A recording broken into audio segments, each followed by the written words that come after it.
Assalamu alaikum. Hello and warm welcome to all of you. Dear students, today I am here with the fifth part of civic chapter number 5, working of institution. In the previous lecture, we had discussed which house of the parliament is more powerful, and even I have given you the description about political executive and permanent executive. So this is very important question. Write a difference between political and permanent executive. So first I would like to give you the idea of the answer of the same question.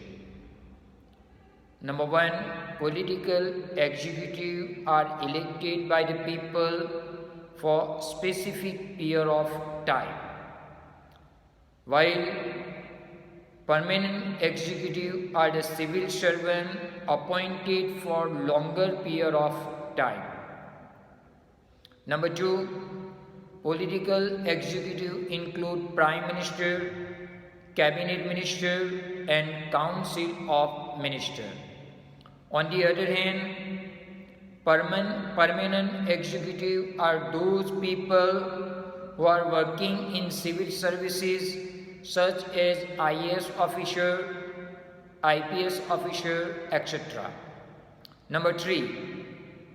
Political executive remain in office only for a fixed time, fixed tenure, fixed period of time.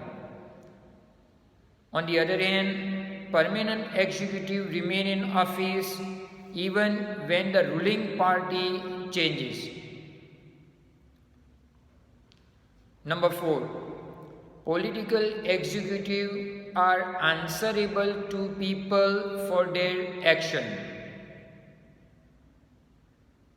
They have to give answer to the people for their action, while permanent executive are not answerable to the people. Number 5. Political executive take all the final decision and are more powerful, while permanent executive are less powerful and they do not take any decision. They help political executive in day-to-day administration. So this is, we can call the difference between political and permanent executive. Now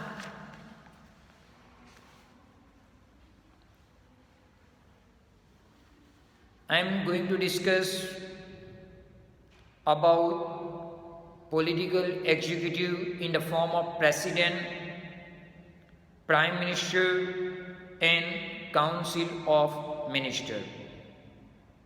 President is the head of political executive. President is elected by electoral college. Major function of president include appointment of the Prime Minister, Council of Ministers and the Chief Justice of our country. All will become law once President sign. President even addresses the session of Parliament. Second, political executive in the form of Prime Minister and Council of Ministers.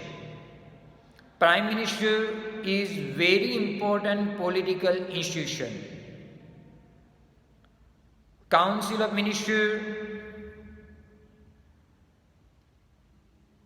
they are also important political institution with a total strength between 60 to 80 ministers.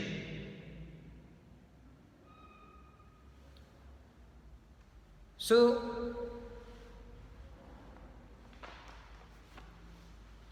I would like to give you the idea about the Council of Ministers. Actually, Council of Ministers is the official name for the body that include all the ministers. Council of Ministers is the official name for the body that include all the ministers. It has usually 60 to 80 ministers of different rank. Three types of Council of Ministers are there. Number one, Cabinet Minister. Cabinet ministers are usually top level leaders of the ruling party or parties who are in charge of major ministries. Cabinet ministers are usually top level leaders of the ruling party or parties who are in charge of the major ministries. Usually, the cabinet minister meet to take decision in the name of Council of Ministers. So, cabinet is thus the inner ring of Council of Ministers. It comprises about 20 ministers.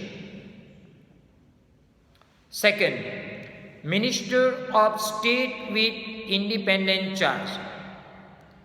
These are usually in charge of smaller ministries. They participate in cabinet meeting only when specially invited. Number 3, Minister of State. These are the ministers which are attached to and required to assist cabinet minister. So this way you can say that Council of Ministers, 3 category of ministers are there. Cabinet minister, they are in charge of major ministries. Second, Minister of State with independent charge. They in charge of smaller ministries. And number 3, Minister of the State. They assist cabinet minister. So these are the 3 categories of Council of Ministers. With this, I would like to conclude my today's lecture.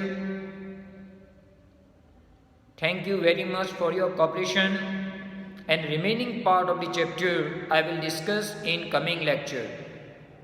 Thank you very much again. Allah Hafiz.